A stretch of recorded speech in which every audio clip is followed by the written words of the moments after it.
से हे शब्द सुरांचे, मैत्र से हे शब्द सुरांचे.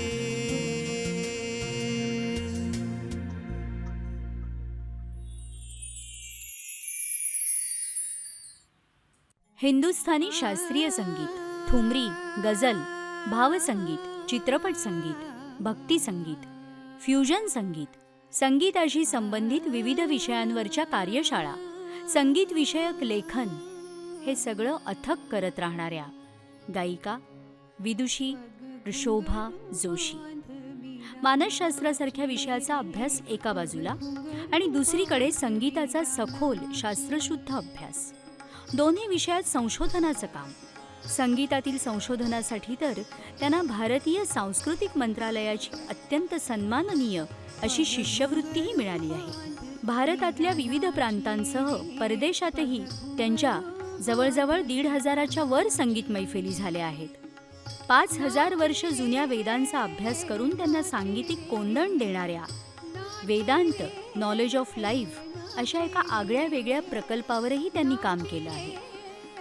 आणि दुसरीकडे शास्त्रीय रागदारीवर आधारित इंग्रजी गाण्यांचं फ्युजन, कमाल काम. 75च्या वर अल्बम, संगीताच्या प्रचार प्रसारासाठी स्वतःचा यूट्यूब चॅनल, परदेशी संगीतकारांकडेही गायन, शास्त्रीय आणि सुगम संगीत शिकणाऱ्या विद्यार्थ्यांना मार्गदर्शन, आणि लोकप्रियता तर अशी की हम या चित्रपटातलं कागज कलम दवातला हे गाणं आपण आजही विसरलेलो नाहीये. इतका अव्याहत काम निरंतर सुरू आहे. रसिक हो, या कामाची गती वाढत राहो, दुगनी चौगुनी होत राहो, याच आनंददायी शुभेच्छा विदुषी शोभा जोशी यांना.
मन चले हैं। खार का मतलब होता है कांटे। ये खार मन चले हैं, कांटों की भी अपनी अपनी एक है, वो अपने ही धुन में रहते हैं। कैसे? ये खार मन चले हैं, दामन को थाम लेंगे, गुलशन में आप चलिए, गुलशन में आप चलिए, लेकिन संभल संभल के, गुलशन में आप चलिए, लेकिन संभल संभल के, ऐसे में दिल न तोड़ो, ऐसे में दिल न तोड़ो, वादे करो ना करके, सावर कहे महीना, बरखा के जाम छलके।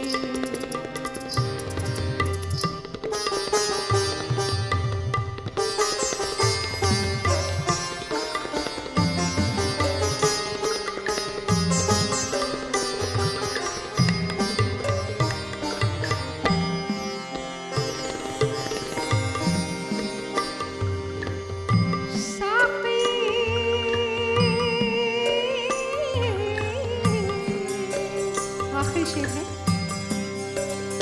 साक़ी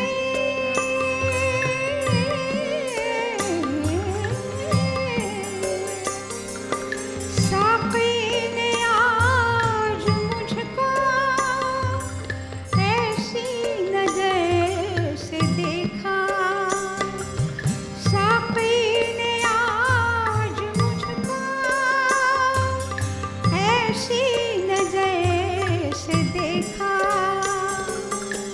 मौसम हुआ गुलाबी, मौसम हुआ गुलाबी, रंगीन जाम छलके, मौसम हुआ गुलाबी, रंगीन जाम छलके, ऐसे में दिल न तोड़ो, ऐसे में दिल न तोड़ो, वादे करो ना करके, सावन का है महीना, बरखा के जाम छलके, सावन का है महीना, बरखा के जाम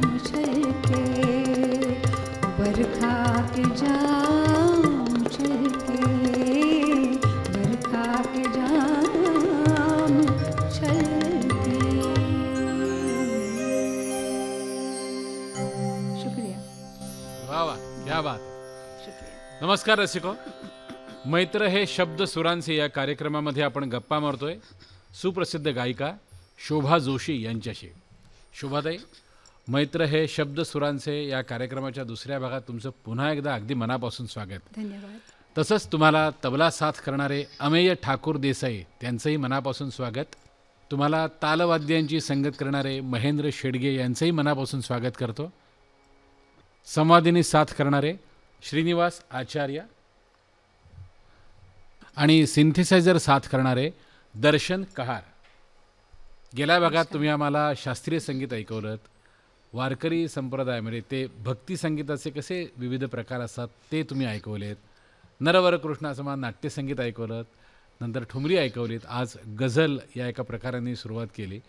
या अनुषंगाने मला तुम्हाला असा एक प्रश्न विचारायचा आहे की भाषेसाठी म्हणून तुम्ही वेगळा काही अभ्यास केलात का? म्हणजे विशेषतः हे जे उच्चार आहेत खचे, किंवा आम्ही जेव्हा नेहमी म्हणतो तेव्हा संभाल असा तो आमचा भ एकदम मोठा आहे, तुमचा अगदी तो अगदी बरोबर तेवढाच सॉफ्टली असा तो भचा उच्चार होतो, छचा उच्चार होतो.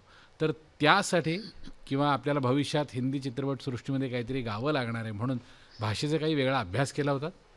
भाषेचा अभ्यास जेव्हा मी गझल गायचं ठरवलं तेव्हा उर्दूचा वेगळा अभ्यास मला करणं फार जरुरीचं होतं. तसे माझे वडील कामाच्या निमित्ताने महाराष्ट्राच्या बाहेर त्यांना मी लहान असताना, अच्छा. त्यामुळे मी जेव्हा बोलायला लागले ती हिंदी प्रथम बोलायला लागले. बर. मराठी मी नंतर बोलायला लागले. अच्छा. पुण्यात आल्यावर मी मराठी बोलायला लागले. त्यामुळे माझी हिंदी भाषा सुरुवातीपासून चांगली होती. आणि एखाद्याला भाषेचा फ्लेअर असतो, आपण म्हणतो तसं, की काहींना अनेक भाषा शिकायला आवडतात, बोलायला आवडतात, किंवा त्यांना तो एक नॅचरल इन्स्टिंक्ट फ्लेअर म्हणतो तो असतो. तसा माझ्यात कदाचित असावा. मला वेगवेगळ्या भाषा शिकायची. माझं फ्रेंड सर्कल खूप मोठं आहे. त्याच्यामध्ये पंजाबी आहेत, गुजराती आहेत, सिंधी आहेत, बऱ्याच प्रांतातले माझे फ्रेंड्स आहेत. त्यामुळे त्यांच्याशी जेव्हा भेटीगाठी व्हायच्या तेव्हा मी उत्सुक असायची ते काय बोलतात ते जाणून घ्यायला. आणि मी ते शिकायचाही प्रयत्न करायची. काही संबंध भाषा नाही, संबंध भाषा शिकणं खूप अवघड आहे. पण मला काही अशी लोकं माहिती आहेत की जी 10-10, 15-15 लँग्वेजेस फ्लुएंटली सहज बोलतात. फ्लुएंटली बोलतात. नंतर माझा जन्म कर्नाटकातला आहे. माझी बिजापूर जिल्ह्यामध्ये बिळगी. माझी आई धारवाडची, परंतु माझे आजोबा डॉक्टर होते. त्यांचं हॉस्पिटल तेव्हा कर्नाटकातील बिळगी ह्या गावात होतं. तर तिथे माझा जन्म झाला. आणि त्यामुळे आईच्या घरात कानडी बोललं जायचं आणि त्यामुळे मला कानडीही यायला लागलं. लिहिता वाचता येत नाही, पण बोलता बऱ्यापैकी तर मॅनेज करू शकते मी. नंतर मी जिथे काम केलं ग्रॅज्युएट झाल्यानंतर पुण्यामध्ये किंवा मुंबईमध्येही, त्या ऑफिसमध्ये बरेच साऊथ इंडियन होते, म्हणजे तमिळियन्स खूप होते. तर त्यामुळे मी तमिळ भाषा पण थोडी शिकले. पण ही एक केवळ आवड किंवा तो एक इन्स्टिंक्ट माझ्यामध्ये भाषा वेगवेगळ्या शिकायचा. पण जब बात गझल की आती है तो उर्दू ही हिंदुस्थानात जन्मलेली भाषा आहे. उर्दू ही पाकिस्तानची भाषा नाही, उर्दू ही हिंदुस्थानची भाषा आहे.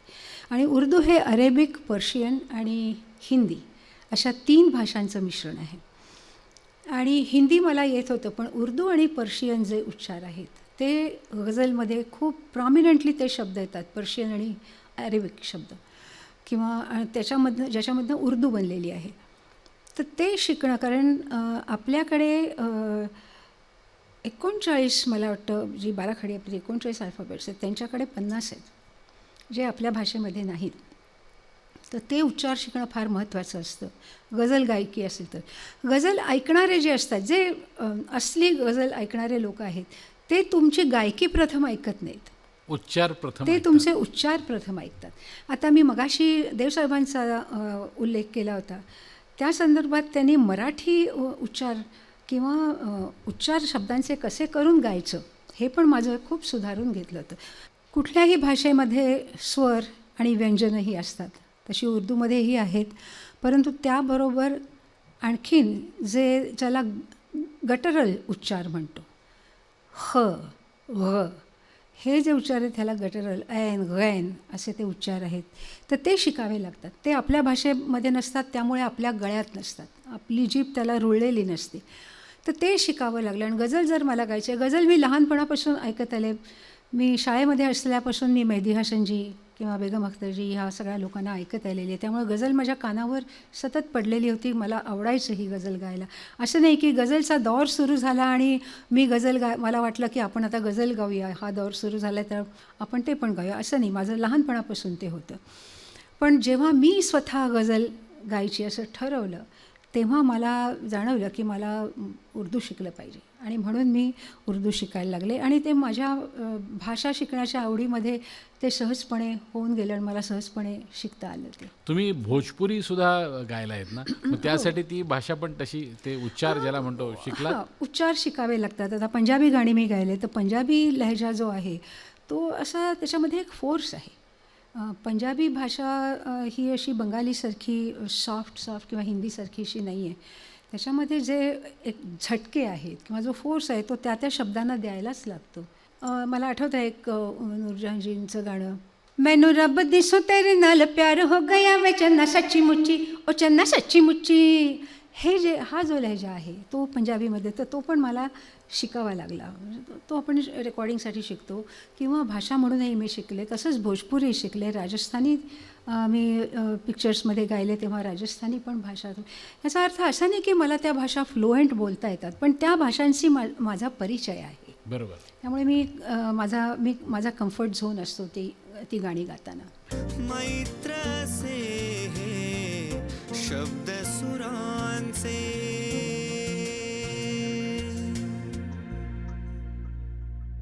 थोडंसं तुम्हाला चित्रपट संगीताकडे मी आणतो. म्हणजे तुमचं नाव घेतलं की आम्हाला हम सिनेमातलं ते गाणं लगेच असं डोळ्यासमोर येतं, कागज कलम वगैरे ते जे गाणं आहे ते. तर कितीतरी संगीतकारांकडे तुम्ही गायलात, म्हणजे अगदी बर्मन साहेबांपासून श्रीरामचंद्र अशा सगळ्यांच्याकडे तुम्ही गायलात. तर प्रत्येकाची एखादी अशी आठवण किंवा एखादी काहीतरी गाण्याची ओळ असं काहीतरी आम्हाला जरा ऐकवा ना. जरूर. फिल्मी हस्ती असं आपण म्हणू तर माझं पार्श्वगायन जे सुरू झालं ते मराठी चित्रपटातनं सुरू झालं. आकाशवाणीवर मी गात असताना राम किंकरजी नावाचे संगीतकार क्लारनेट वाजवायचे. तर त्यांना माझं गाणं आवडलं आणि त्यांनी मला कुठल्या तरी एका मराठी सिनेमामध्ये मला 4 ओळींचा श्लोक गायची संधी पहिली दिली होती. अच्छा. फक्त तो श्लोक होता. परंतु पुणे आकाशवाणीमध्ये राम कदम साहेब पण यायचे. त्यांनी माझं गाणं ऐकलेलं होतं. तर जेव्हा झुंज हा पिक्चर व्ही शांतारामजींनी केला तेव्हा राम कदमजींनी माझं नाव त्यांना सुचवलं की ही मुलगी गाऊ दे का. तर त्यांनी माझं गाणं ऐकलं आणि हो अगदी अवश्य ही मुलगी चांगलं म्हणेल गाणं. तर तो माझा मराठी चित्रपटसृष्टीचा पहिला प्रवेश होता. आणि झुंजमधलं आतड्याची माया माझी तुझ्या विना पोरकी हे गाणं मी गायले.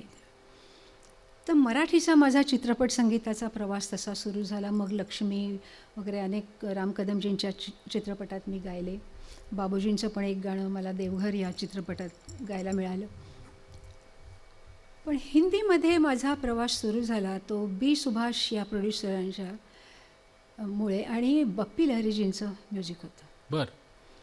आणि माझं पहिलं बिग बजेट मूवीचं गाणं होतं ते बप्पी लहरींचं लव लव लव या चित्रपटातलं होतं. अच्छा.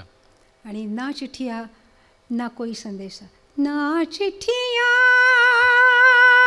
ना कोई संदेशा असं ते गाणं होतं. आणि त्यांनी माझी ओळख हिंदी चित्रपटसृष्टीला झाली. बप्पी लहरींच्याकडे माझं नाव गेलं होतं कारण मी म्युझिक कंपनीतर्फे माझे जे काही अल्बम्स तेव्हा निघालेले होते, बरेच अल्बम्स झाले होते आणि सगळ्या कॅटेगरीजमध्ये गायलेली मी बहुतेक एक किंवा फार थोड्या आर्टिस्टपैकी आहे. शास्त्रीय, गझल, भजन, सर्व प्रकार, संगीतातले सर्व प्रकार गायलेली कला. त्यामुळे त्या कॅसेट्स माझ्या काही संगीतकारांनी ऐकलेल्या होत्या, स्पेशली हिंदी गाण्यांच्या. आणि त्यामुळे बप्पी लहरीजींनी मला हा चान्स दिला. नंतर माझा इतर संगीतकारांकडे पण माझं गाणं सुरू झालं. परंतु एका फिल्मी हस्तीशी माझी जी पहिली ओळख झाली हिंदी चित्रपटातली ती म्हणजे अण्णा चितळकर, श्रीरामचंद्रजी. श्रीरामचंद्रजींनी तेव्हा भुलाय न बने हा कार्यक्रम सुरू केला होता त्यांच्या गाण्यांचा. आणि माझ्या आधीही गायिका गाऊन गेल्या होत्या. पण मी जेव्हा गात होते तेव्हा पण माझ्या ज्या कंटेम्पररी गायिका होत्या तेव्हा त्या गात होत्या. आणि अण्णांनी मला विशेष करून बोलावलं ते त्यांची जी क्लासिकल बेस गाणी होती ती गाण्यासाठी. शोला जो भडके दिल मेरा धडके हे त्यांनी गाणं मला कधीही गायला दिलं नाही. कारण त्यांना क्लासिकल बेस असलेलं कोणीतरी हवं होतं. ते गाणाऱ्या अनेक दुसऱ्या गायिका होत्या. मोहब्बत ऐसी धड़कन है जो समझाई नहीं जाती जुबां पर दिल की बेचैनी. क्या बात है. तर ही जी गझल बेस किंवा क्लासिकल बेस त्यांची जी गाणी होती ती मी गायची. आणि त्या ह्याच्यातनं माझा फिल्म इंडस्ट्रीमधल्या अनेक इतर संगीतकारांशी किंवा जे गाणं करणारे लोक होते, कंपनीज होत्या, प्रोड्युसर्स होते, त्यांच्या समोर जायची मला संधी किंवा मिळाली. परिचय होत गेला. परिचय होत गेला. ते माझं गाणं ऐकत गेले आणि असं एक गाणं झालं की मला दुसरं मिळालं, दुसऱ्या गाण्याने तिसरं मिळालं आणि शेवटी तुमच्या परफॉर्मन्सवर अवलंबून आहे. एक तुम्ही परफॉर्मन्स चांगला दिला तर तुम्हाला पुढचा मिळतो. तर तसा माझा बहुतेक परमेश्वराच्या कृपेने प्रत्येक परफॉर्मन्स चांगला होत गेला. जयदेवजी आमच्या क्लासिकल म्युझिकच्या कॉन्सर्टला आले होते. सगळ्या आम्ही 5-6 मुली होतो आणि गात होतो आणि त्यांनी ते क्लासिकल कॉन्सर्ट सगळ्यांची ऐकली आणि 3-4 दिवसांनी मला फोन आला जयदेवजींचा. त्याने नंबर घेतला आणि म्हणे असं माझं एक गाणं आहे पिक्चरमधलं, ते तू गाशील का? म्हटलं हो गाईन. आणि माझे कार्यक्रम पण आहेत. त्यांना लता मंगेशकर अवॉर्ड जेव्हा इंदोरला जे दिलं जातं तर त्या कार्यक्रमात तू गाशील का? म्हटलं जरूर गाईन जयदेवजी. मला ह्याच्याहून मोठी तुम्ही मला विचारता ह्याच्या इतकी दुसरी मोठी गोष्ट माझ्यासाठी कुठलीही नाही. तर तशी मी जयदेवजींच्याकडे गेले. आता कमिंग बॅक टू कागज कलम दवातला, तर लक्ष्मीजी आणि प्यारेलालजी यांच्याकडे गाणं गायला सगळ्या पुरुष गायक, स्त्री गायकांची लाईन लागलेली असायची. त्यामुळे मला आणि तेव्हा लताजी आणि आशा, माझा जेव्हा फिल्म इंडस्ट्रीमध्ये प्रवेश झाला तेव्हा लताजी आणि आशाजी ह्या अगदी अजूनही बुलंद गात होत्या आणि त्यांच्यासमोर आम्ही कोण? आम्ही त्यांच्या प्रकाशातनं काहीतरी प्रकाशाचे किरण आम्ही घेतले आणि आम्ही गाण्याच्या क्षेत्रामध्ये आलो. पण तरीसुद्धा नवीन लोक यायला सुरुवात झाली होती. आपल्या फिल्म इंडस्ट्रीमध्ये अजून खूप आवाजांचा वापर व्हायला हवा होता असं हे माझं स्वतःचं मत आहे. परंतु तो फार उशिरा व्हायला लागला. पण देर से आहे दुरुस्त आहे तशी त्याप्रमाणे. तर मला नेहमी वाटायचं की लक्ष्मीजींच्याकडे मला गायला खूप आवडेल. 600 पिक्चर्स केलेले संगीतकार सबंध फिल्म इंडस्ट्रीमध्ये ते एकमेव आहेत. 5000 गाणी त्या दोघांनी मिळून केलेली आहेत. लक्ष्मीजी अजून राहिले असते तर आणखीनही झाली असती. त्यांच्याकडे गावं असं खूप लोकांना खूप सिंगर्सना इच्छा असायची. परंतु त्यांचे काही एक काटेकोर निकष होते पार्श्व आणि ते फिल्म इंडस्ट्रीत आजही आहेत. ते आहेत तुमच्या आवाजाच्याबद्दल, आवाजाचा थ्रो, नंतर तुमच्या आवाजाची पिच, तुमच्या आवाजाचा ब्राईटनेस, ह्याच्या हे ते लोक खूप पाहतात बरेच संगीतकार. तर त्यांना असंच माझ्या कॅसेटच्या किंवा माझ्या इतर कुठली गाणी ऐकून नाव त्यांच्या कानावर गेलं आणि मी एकदा लक्ष्मीजींना भेटायला गेले. सगळेच जातात तशी मी गेले आणि म्हटलं लक्ष्मीजी मला तुमच्याकडे गायची संधी मिळाली तर फार आवडेल. हो ते म्हटले की बघूया आपण विचार करू, जशी कधी संधी असेल ती मी तुम्हाला नक्की बोलवू. आणि त्याप्रमाणे त्यांनी बोलवलं. हम पिक्चरमध्ये जेव्हा कागज कलम हे परत क्लासिकल बेसनी सुरू होणार तर मला वाटतं मला ह्या संगीतकारांनी जे गाववलं त्याचा बेस माझा क्लासिकल आहे म्हणूनही गाववलं आणि आवाजाची रेंज जी एक संगीत सिनेसंगीतामध्ये पडद्यावर आवाज कसा ऐकू येतो हे खूप महत्त्वाचं आहे. तर त्याला माझा आवाज सूट झाला असावा म्हणून मला त्यांनी बोलवलं आणि कागज कलम दवात ह्या गाड्यांनी हिस्ट्री केली. अजूनही करते. अजूनही ते गाणं अतिशय फेमस आहे आणि यूट्यूब चॅनलवर त्याला ज्या कोणी अपलोड केलेलं आहे, पहिलं अपलोड आहे त्याला 50 मिलियनच्या वर लाईक्स आहेत आणि बाकीच्यांनी केलं आहे मग त्याला कोणी 10, कोणी 15, कोणी 5 मिलियन असे आहेत. त्यामुळे अनंत मिलियन त्याला लाईक्स आहेत. ह्याच्यात मला आनंद आहे. आजही ते 25-27 वर्षानंतर पॉप्युलर आहे, ह्याचा मला आनंद आहे. शोभाताई एक विनंती करतो, म्हणजे आत्ता त्या गाण्याला जेवढं पाहिजे तेवढा म्हणजे वाद्यवृंद इथे नाही. 125 म्युझिशियन्स. हां, मी तुम्हाला तेच विचारणार होतो की आम्ही असं ऐकलं की 100 पेक्षा जास्ती वादक कलावंत होते तुमच्या त्या काय म्हणे आपण रेकॉर्डिंगला. आत्ता तेवढे नाही आहेत आपल्याकडे, तर तुम्ही नुसतं गुणगुणलत तरी चालेल. सारे म पगम पगरे सा नी ध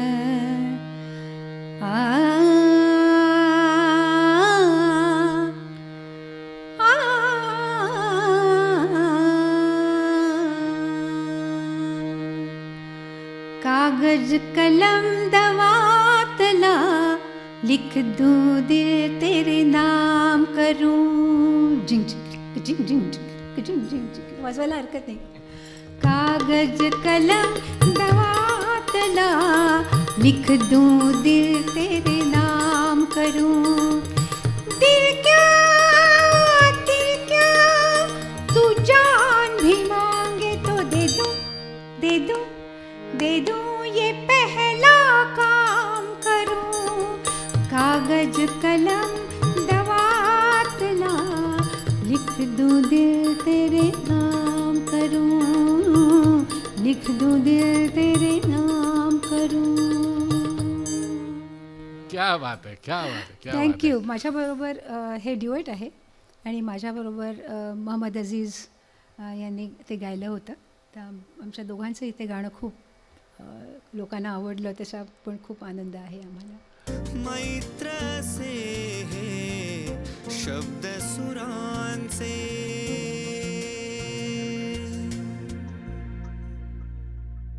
शोभाताई, या हिंदी गाण्यांच्या कार्यक्रमामुळे असंही झालेलं आहे की तुम्ही वर्षभराचा जर का आपण दिवसांचा हिशोब मांडला तर तुम्ही 8-8 महिने भारताबाहेर असायचात. म्हणजे एवढे तुमचे दौरेच व्हायचे गाण्याच्या कार्यक्रमाचे. हो. वेगवेगळे संगीतकार, मग त्यांच्या ग्रुपमध्ये बरोबर. भारतात आले की पुन्हा 2 दिवस इथे थांबायचं, लगेच दुसऱ्या कुठल्या तरी संगीतकाराबरोबर जायचं. हे इंडस्ट्रीमध्ये जेव्हा होत राहतं, जेव्हा परदेशी कलाकार जात नव्हते, म्हणजे इवन लताजींसारखे दिग्गज कलाकार, किशोर कुमारजी पहिल्यांदा गेले, रफी साहेब सगळ्यात पहिल्यांदा गेले. पण जेव्हा जात नव्हते ती लोक सतत मुंबईत असायची, किंवा शास्त्रीय संगीत गाणारे सुद्धा सतत मुंबईत, पुण्यात, भारतात असायचे एका जागेवर. त्यामुळे केव्हाही कार्यक्रम जरी झाले तर ते उपलब्ध होते. आता माझं गाणं असंच कुठून तरी किंवा कसेट्समधनं पंचमदानी RD बर्मन साहेबांनी ऐकलं आणि त्यांच्या सेक्रेटरींचा मला फोन आला होता की शोभाजी, पंचमदा आपसे मिलना चाहते हैं तो आप आएंगे? तो मी म्हटलं हां, क्यों नहीं आऊँगी, ज़रूर आऊँगी. तर मी गेले म्युझिक रूममध्ये त्यांच्या. तर ते खूप म्युझिशियन्स बसलेले होते, पंचमदा होते. आणि त्यांनी पहिला प्रश्न मला विचारला, शोभा तुम इतने दिन कहाँ था, असं विचारलं त्यांनी मला. तर त्यांचं एक वेगळं हिंदी होतं. हां, ते बंगाली हिंदी होतं त्यांचं. तर म्हटलं दादा मैं यहीं थी, लेकिन आपके यहाँ आने को मुझे डर लगता था कि आप हमको कैसे गवाएंगे, इतने बड़े बड़े सिंगर्स को आप गवाते हैं. अरे नहीं, तुम इसलिए तो तुमको पूछा इतने दिन तुम कहाँ था, तुम्हारा गाना सुना हमने, इतना बढ़िया गाया है, कुछ गाने तो इतने अच्छे गाए हैं. मग ते झालं. मग माझी म्हणे साऊथ आफ्रिकेची टूर आहे, तर तू येशील का त्याच्याबरोबर. जसं परदेशाचं दार मला तलत महमूद साहेबांनी उघडलं. श्रीरामचंद्रजींच्या बुलाए न बने ह्या कार्यक्रमामध्ये एका कार्यक्रमाला तलत महमूद, त्यांची फॅमिली, ते सगळे आले होते. अण्णांनी बोलावलं होतं ऐकायला म्हणून, ते आले होते बिर्ला मातोश्रीमध्ये. तसंच मेहदी साहेबही ऐकायला आले होते एका दुसऱ्या कार्यक्रमाला, ते सुद्धा बिर्ला मातोश्रीमध्येच. तर तलतजींनी मला पहिल्यांदा त्यांच्या इंग्लंडच्या टूरवर नेलं आणि तिथून पुढे मी अमेरिकेला माझ्या स्वतःच्या कार्यक्रमासाठी गेले, त्याला जोडूनच. परंतु तलतजींच्यामुळे मला त्याची पब्लिसिटी सगळीकडे झाली होती इंग्लंड अमेरिकेमध्ये, आणि त्याचा फायदा मला मिळाला. आणि अमेरिकेतल्या कार्यक्रमामध्ये मी माझे चांगले कार्यक्रम झाले तिथे. तसं पंचमदांनी मला साऊथ आफ्रिकेला नेलं आणि साऊथ आफ्रिकेमध्ये कार्यक्रम आम्ही करून आलो. त्यानंतर मला पंचमदांनी एक मराठी सिरियल होतं, ते दूरदर्शनची निर्मिती होती, शोधू कुठे किनारा असं त्या सिरियलचं नाव होतं.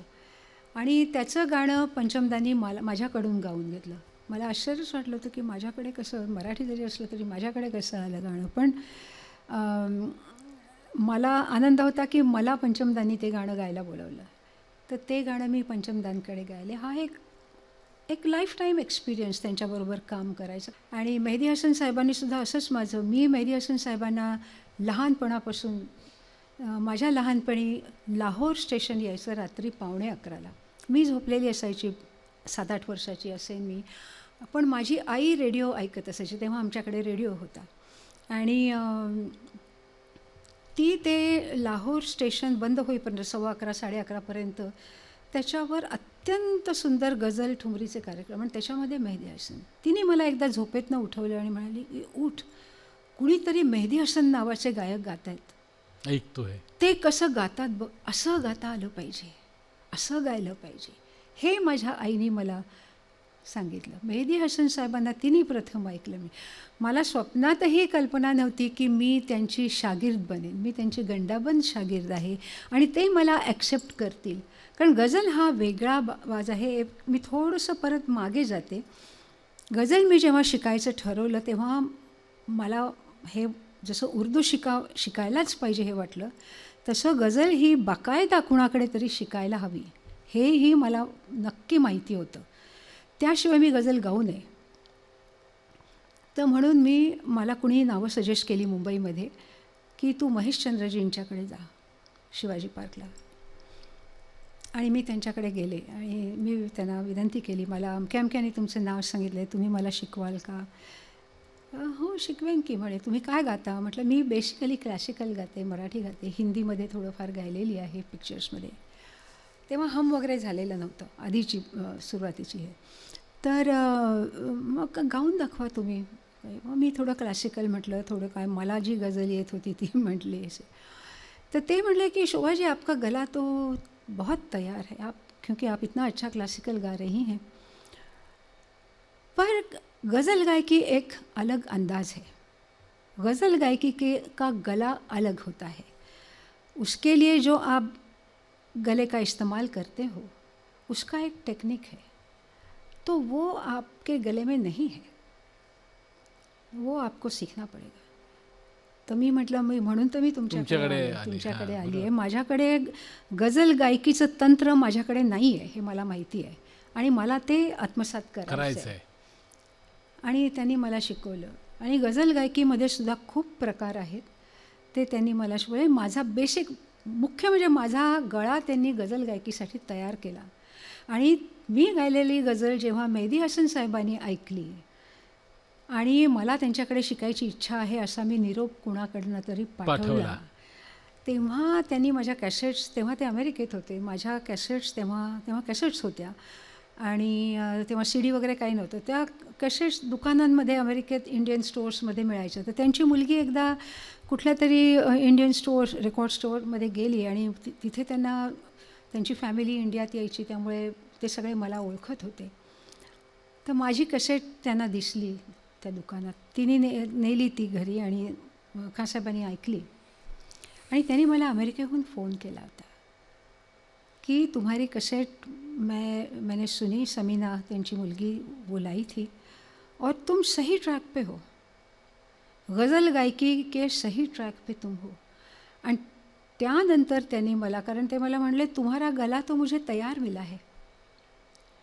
पण तो तयार महेश गझल गायकीचा, क्लासिकलचा माझा गळा माझ्या इतर सर्व गुरूंनी तयार केला, पण गझल गायकीचा श्रेय जे आहे ते मी महेशचंद्रजींना देईन. आणि त्यामुळे मेहदी हसन साहेबांनी मला कबूल केलं एक शागिर्द म्हणून आणि गंडाबंद शागिर्द म्हणून स्वीकार केला आणि त्यांच्याकडे मला गझल शिकायचा. ही खरंच खूप मोठी गोष्ट आहे. आणि आपण आपली जी इच्छा असते तसंच जेव्हा घडतं ती खरी आपल्या इतक्या वर्षांच्या तपश्चर्येला ते मिळालेलं फळ असतं असं मला वाटतं. अगदी. आणि ते परमेश्वराने, जेव्हा मी मेहदी साहेबांच्या लाहोर रेडिओवरून ऐकत होते, त्यानंतर मी जेव्हा कॉलेजमध्ये गेले तेव्हा सर्वप्रथम मेहदी हसन साहेबांचा स्पूल रेकॉर्डेड लाईव्ह कुठला तरी रेकॉर्डिंग हे पुण्यामध्ये माझ्याकडे होतं फक्त. तेव्हा मेहदी हसन हे नाव माहीतसुद्धा नव्हतं कुणाला. तर अशी मला वाटतं आपल्याला जे आतून वाटतं करावंसं ते घडत जातं, परमेश्वर ते घडवून आणतो असं मला. शोभाताई, तुम्ही केवळ वेळेअभावी, एकदा तुम्ही असं म्हणाल होतात की केवळ वेळेअभावी मला लोकसंगीताचा म्हणून वेगळा अभ्यास नाही करायला मिळाला. तर हा एक प्रश्न आहे. आणि वेळेअभावी मी तुम्हाला त्यातच अजून एक प्रश्न विचारतो की भारत सरकारने जी फेलोशिप तुम्हाला दिली होती तर त्याविषयी थोडंसं विस्तृत प्रमाणात आमच्या सर्व रसिक प्रेक्षकांना तुम्ही सांगावं. कारण बऱ्याच वेळा असं होतं गायक त्या गाण्यामुळे लोकांच्या समोर येत असतो, पण त्याच्यामागे काही गोष्टी, किती महत्त्वाच्या गोष्टींचा अभ्यास गायक कलावंतांनी केलेला असतो ते माहिती नसतं. तर ते आमच्या सर्व रसिक प्रेक्षकांना समजावं म्हणून हे दोन्ही प्रश्न एकत्र विचारले मी. जरूर. भारत सरकारची म्हणजे कल्चरल मिनिस्ट्रीची ही जी फेलोशिप आहे हां ती शास्त्रीय संगीतासाठी आहे. म्हणजे मला जेव्हा फेलोशिप मिळाली होती तेव्हा शास्त्रीय संगीत हा महत्त्वाचा विषय होता. मग ते कंठसंगीत असो, सितार किंवा वाद्यसंगीत असो, तबला असो किंवा नृत्य असो, हे शास्त्रीय जे काही असेल त्यासाठी ही फेलोशिप दिली जायची. आता काही वेगळ्या कॅटेगरीज त्याच्यामध्ये इन्वॉल्व झाल्या असतील तर मला माहिती नाही, पण तेव्हा हे होतं. आणि फक्त शास्त्रीय संगीताचा अभ्यास किंवा रिसर्च वर्क जे करतील आणि मांडतील अशांना ती दिली जायची. तर मी अप्लाय केलं तर माझं नाव कन्सिडर झालं आणि विषय मीच निवडायचा होता, पण तो शास्त्रीय संगीताशी निगडीत पाहिजे. अच्छा. तर मला तेव्हा सोशल मीडिया नुकतंच सुरू झालं होतं. सोशल मीडियाचा आत्ता जसा प्रसार झाला आहे किंवा वापर होतो आहे तसं नव्हतं तेव्हा, नुकतंच सुरू झालं होतं. आणि मला वाटलं की मी विषय असा निवडला की popularising and taking classical music to greater heights of popularity. आणि आता थोडंसं लोकसंगीताविषयी जे तुम्ही नेहमी म्हणता की मी गाते पण मी शिकले नाही, नाही, मी म्हणजे शिकले. आमचा विश्वास नाही तुम्ही कुठेतरी ते तुमचं शिक्षण झालेलं आहे कळत नाही. नाही शिकले, मुद्दाम असं गुरुकडे जाऊन नाही शिकले, पण काही लोक जी फोक संगीत गायची त्यांनी मला थोडंफार शास्त्रीय अंगाने जाणारं जे फोक संगीत आहे ते शिकवलं होतं. तर UPचं लोकसंगीत वेगळं आहे, राजस्थानातलं वेगळं आहे, तामिळनाडूमध्ये लोकसंगीत आहे ते वेगळं आहे, महाराष्ट्राचं वेगळं आहे, गुजरातचं वेगळं आहे. त्या सगळ्या लोकसंगीताचा अभ्यास करायला लागतो जर तुम्हाला सगळं गायचं असेल तर. पण मी आपलं थोडंफार मला काही जे शिकायला मिळालं तर राजस्थानचं लोकसंगीत हे वेगळं आहे. त्याच्यामध्ये नृत्य जसं आपली लावणी जी आहे ती लोकसंगीतात येते, परंतु लावणीचेही 3 प्रकार आहेत. एक नृत्य लावणी आहे ज्याच्यावर नृत्य केलं जातं, एक बसून गायची बैठकीची लावणी आहे, आणि एक एंटरटेनिंग अशी या 3 प्रकारच्या लावण्या आहेत. तसं राजस्थानमध्ये सुद्धा झुमर आहे, घुमर आहे, असे त्यांचे लोकसंगीताचे प्रकार आहेत. परंतु त्यांचा एक अतिशय पॉप्युलर असा जो सगळ्यांना माहिती आहे तो प्रकार, एक तर तो राग बेस आहे आणि त्याच्यावर त्यांनी लोकगीत रचलं आहे. केसरिया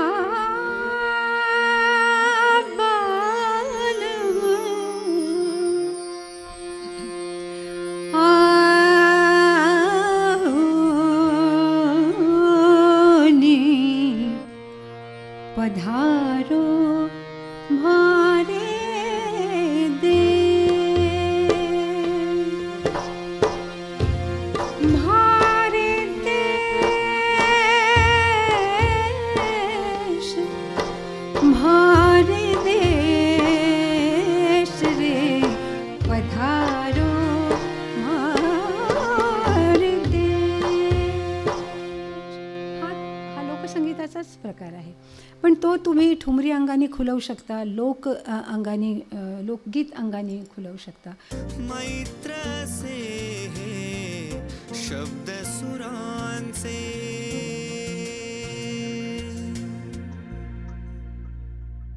शोभाताई, तुम्ही गाण्यातले जवळजवळ सगळे प्रकार कमी अधिक प्रमाणात का म्हणूया पण तुम्ही गायलेले आहात. एक प्रकार तुमच्याकडून ऐकायचा आहे. केवळ वेळेचं बंधन आहे म्हणून मला आपली म्हणजे ही गप्पांची मैफल आटोपती घ्यावी लागते, कारण आजपर्यंतचे तुमचे 3500पेक्षा जास्ती कार्यक्रम, म्हणजे त्यातल्या 50 कार्यक्रमांची जरी आपण आठवण सांगायचं ठरवलं तरी 2 तास जातील त्यामध्ये. नक्कीच. कितीतरी संगीतकारांबरोबर म्हणजे तुम्ही ज्यांचा उल्लेख केला आहे ते सोडूनही अनेक संगीतकार आहेत ज्यांच्याबरोबर तुम्ही काम केलं आहे. आकाशवाणी, दूरदर्शन या दोन्ही माध्यमामध्ये तुम्ही आणि त्या प्रकाराने काम केलेलं आहे. म्हणजे जेव्हा 8-8 दिवस एकेका गाण्याची तुमची तालीम चालायची, आज एका दिवसात 8 गाणी होतात. म्हणजे आम्ही त्याच्या बाबतीत जास्ती चांगलं सांगू शकेल. ह्या सगळ्याचा म्हणजे गप्पांमध्ये काय म्हणतो आपण उल्लेख करणं अवघड आहे, कारण काम तुम्ही खूप केलेलं आहे. पण एक बाज जो तुमच्याकडून मला ऐकायचं आहे, आणि तुम्ही म्हणाल की त्यासाठी तुम्ही अगदी ह्या दूरदर्शनच्या बरोबर समोर जी इमारत आहे तिथे येऊन शिकलात, तो म्हणजे भजन. ज्याला हा जो प्रकार म्हणतो, हो. तर त्याविषयी ऐकायचं आहे. म्हणजे ते मुद्दा म्हणून तुम्ही कसं शिकलात, का शिकलात, आणि कुठलं तरी म्हणजे आपल्या या कार्यक्रमाची सांगता करताना एखादं भजन तुमच्याकडनं ऐकायचं आहे. जरूर जरूर. अ, भजन शिकायला मी इथे दूरदर्शनच्या समोरच मारुतीराव बगाडे बुवा राहायचे आणि त्यांच्याकडे तो अस्सल भजनी आणि अभंग जुन्या काळचा, त्यांच्याकडे सगळे वारकरी पंथाचं होतं. भजनी आणि बुवा म्हणतो आपण, तसं हो, ते. तसे. हां. तर ते त्यांचं कामच ते होतं आणि त्यांच्याकडे ग्रंथच्या ग्रंथ होते आणि अनेक भजनं अभंग त्यांच्याकडे संग्रहित होती, हिंदी मराठी सगळे. त्यांची त्यांचं मी गाणं एकदा कुठे बहुतेक आकाशवाणीवर ऐकलं आणि मला की हे काहीतरी वेगळं आहे आणि म्हणून मी तो बाज शिकण्यासाठी म्हणून मी इथे येत असे. तो शिकले आणि इतर मग संगीतकारांच्याकडे, खूप संगीतकारांकडे मी गायले. आकाशवाणीवर तर आकाशवाणीचं ऋण हे कधीही न फिटणार आहे. माझ्या पिढीच्या कलाकारांना आम्ही ते मानतो, मी मानते स्वतः. कारण आकाशवाणीच्या मुळे आमची नावं लोकांसमोर आली. तेव्हा दूरदर्शन हे सगळे रियालिटी शोज वगैरे काहीही नव्हतं, फक्त रेडिओ होता आणि ऑडिशन देऊन द्यायची असते हे सुद्धा मला माहीत नव्हतं. परंतु आकाशवाणीवर फार मोठी मोठी माणसं काम करत होती तेव्हा. रामभाऊ फाटक होते, मधुकर गोळवलकरजी होते, साहित्यिक व्यंकटेश माडगुळकरांसारखे साहित्यिक तेव्हा काम करायचे. जे स्टेशन डिरेक्टर असायचे ते पण फार नॉलेजेबल असायचे. पुलंसारख्या साहित्यिकांनी आकाशवाणीत काम केलं आहे, अल्लारख खान साहेबांसारख्या तबला नवाजांनी आकाशवाणीवर काम केले, अनेक अनेक अनेक लोकांनी कलाकारांनी काम केलं आहे.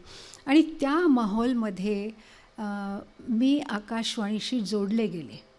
हा एक आयुष्यातला मोठा फार एक माइलस्टोनसारखा भाग आहे आणि आकाशवाणीमुळे आम्हाला खूप शिकता आलं. मला केव्हाही आकाशवाणी गायला जेव्हा बोलवते तेव्हा मी अगदी आनंदाने जाते, कारण ते एक मनात कुठेतरी आहे की अरे आकाशवाणीमुळे आपण प्रकाशात आलो, लोकांसमोर आलं. आकाशवाणीची गाणी आणि अजूनही गाणी जेव्हा वाजतात, काही लोक रेडिओ ऐकणारी आहेत ती सांगतात अरे तुझं ते हे गाणं लागलं होतं, तुझं ते गाणं लागलं होतं. तर ही एक आपल्या कलेचं कौतुक करणारी गोष्ट तर आहेच, परंतु आनंद देणारी अशी आहे की आपला आवाज आकाशवाणीने एक चिरस्वरूपात जपलेला आहे. आणि जोपर्यंत आकाशवाणी असेल, दूरदर्शन असेल, दूरदर्शनवर सुद्धा मी दिल्ली आणि मुंबई दूरदर्शनवर अनेक कार्यक्रम केले. सुहासिनीताई मुळगावकरांपासून मी कार्यक्रम इथे करत आले. किरण चित्रे तेव्हा होत्या, काकतकर होते, अनेक चांगल्या प्रोड्युसरांबरोबर काम करायला मिळालं. खूप प्रोजेक्ट्स करता आले, खूप दूरदर्शनच्या प्रोडक्शन्समध्ये मला गाता आलं. मला दिल्ली रेडिओनी माझे इथले कार्यक्रम दिल्ली दूरदर्शनने बोलावलं आणि जेव्हा स्पेशल चॅनल सुरू झालं दूरदर्शनचं, त्यासाठी माझा आणि कुमार शानूचा एक स्पेशल कार्यक्रम झाला होता. अच्छा. आणि त्याचं कॉम्पेअरिंग शाहरुख खानने केलं होतं. तेव्हा शाहरुख खान हा आजचा शाहरुख खान नव्हता, तेव्हा त्याची फौजी ही सिरियल फक्त सुरू होती आणि अशा म्हणजे चांगल्या लोकांबरोबर चांगले कार्यक्रम करायला मिळाले. त्यामुळे आनंद वाटतो की आपण एक काहीतरी मागे चांगला ट्रेस सोडून गेलेलो आहे, ह्याची खुशी आहे, याचा आनंद आहे. शोभाताई, तुम्ही आमच्या या कार्यक्रमामध्ये आलात आणि खरंच अगदी मनमोकळ्या गप्पा मारल्यात. तुम्हाला जे जे ऐकवावंसं वाटत होतं ते तुम्ही ऐकवलं. आम्हाला कल्पना आहे की आम्ही तुम्हाला वेळ कमी दिलाय, तर त्यासाठी अजून 3-4 एपिसोड्स करावे. नक्की, त्यासाठी मी वाहिनीच्या वतीने आणि व्यक्तिशः माफी मागतो, पण वेळेचं बंधन पाळावं लागतं. म्हणून केवळ तुम्हाला विनंती करतो की तुमच्या आवडीचं कुठलंही हिंदी, मराठी किंवा कुठलंही जे भजन तुम्हाला आवडत असेल इतरही भाषांमधलं, असं काही नाही, ते सादर करावं आणि आमच्या या आजच्या भागाची सांगता करावी. मी दूरदर्शनची खूप आभारी आहे. मला इथे यायची संधी मिळाली. खूप वर्षांनी मी दूरदर्शनच्या केंद्रावर आले, पण केव्हाही यायला आनंदच वाटतो, कारण एक मनासारखं काम करता येतं. आपल्याला काय जे मांडावंसं वाटतं ते मांडता येतं. आणि आता डिजिटल झाल्यामुळे ही भीती नाही आहे की हे पुसलं जाईल, ते चिरस्वरूपात राहील. त्याचं डॉक्युमेंटेशन मला सगळ्यात आपल्या मी अमेरिकेत राहते त्यामुळे मला डॉक्युमेंटेशन म्हणजे काय हे फार चांगलं त्या देशात राहून कळलेलं आहे की किती शेकडो वर्षांपासूनचं डॉक्युमेंटेशन हे देश करत आले आहेत. आपल्याकडे आता थोडीशी सुरुवात झाली आहे, ही चांगली बाजू आहे. आणि म्हणून मला आनंद आहे की आपण जे काय काम केलेलं आहे त्याचं डॉक्युमेंटेशन या प्लॅटफॉर्मवर उपलब्ध असणार आहे जोपर्यंत दूरदर्शन असेल तोपर्यंत. आणि त्यामुळे केव्हाही काम करायला आनंदच वाटेल. पुन्हा एकदा मी आभार मानते दूरदर्शनचे, सगळ्या स्टाफचे, प्रोड्युसरांचे आणि तुम्हा सर्वांचे, विघ्नेशजी आणि आपण सगळ्यांचे मी आभार मानते की तुम्ही आलात आणि ह्या कार्यक्रमाला तुमच्यामुळे एक ऊर्जा प्राप्त झाली. आणि मी तो कार्यक्रम आपण एक्स्टेम्पर केला, रिहर्सल न करता केला, तरीसुद्धा मला जाणवलं नाही, तुम्हाला जाणवलं असतील माझ्या चुकांमुळे, पण एकूण खूप समाधान मिळालं. तर तुमचे सगळ्यांचे धन्यवाद परत.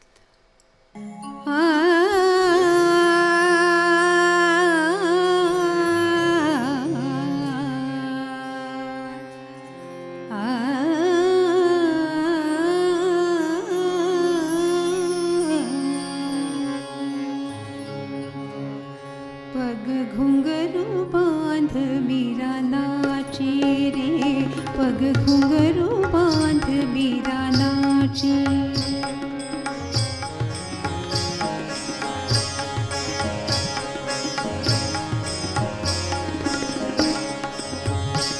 पग घुंघरू बांध मीरा नाची रे, पग घुंघरू बांध मीरा नाची रे. नाची रे, नाची रे, नाची रे, नाची रे, नाची रे, नाची रे. पग घुंघरू बांध मीरा नाची रे, पग घुंघरू बांध मीरा नाची रे.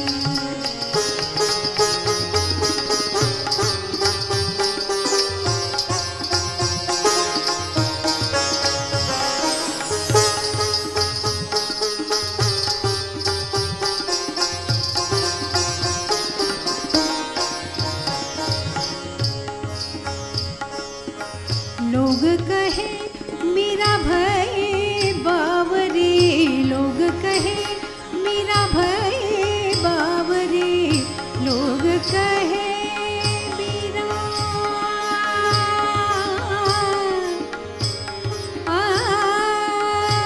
लोग कहे मीरा, लोग कहे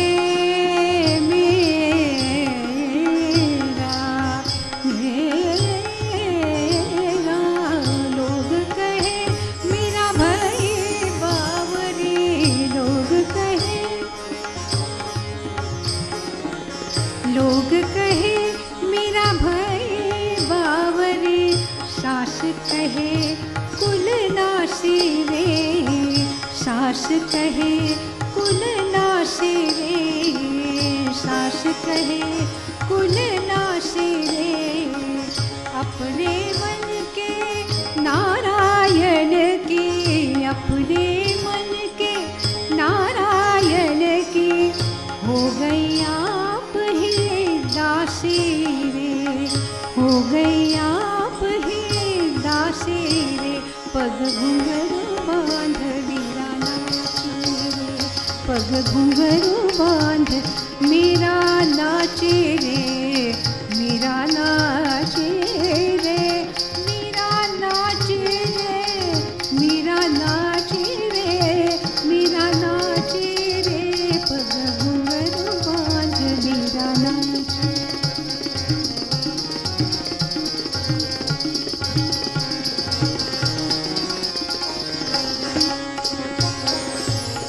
विष का प्याला राणा जी भेजा, विष का प्याला, विष का प्याला राणा जी भेजा.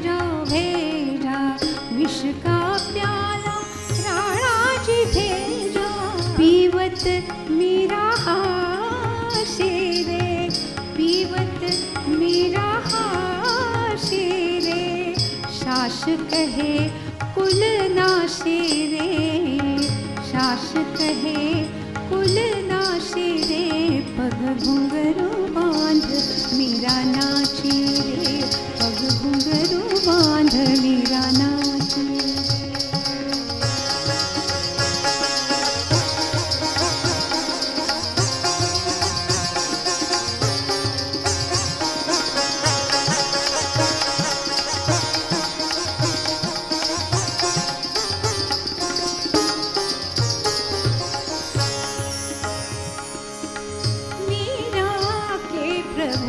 गिरिधर नागर,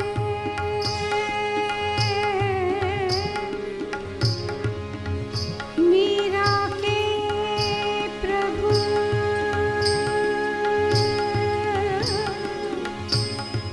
मीरा के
प्रभु गिरिधर नागर,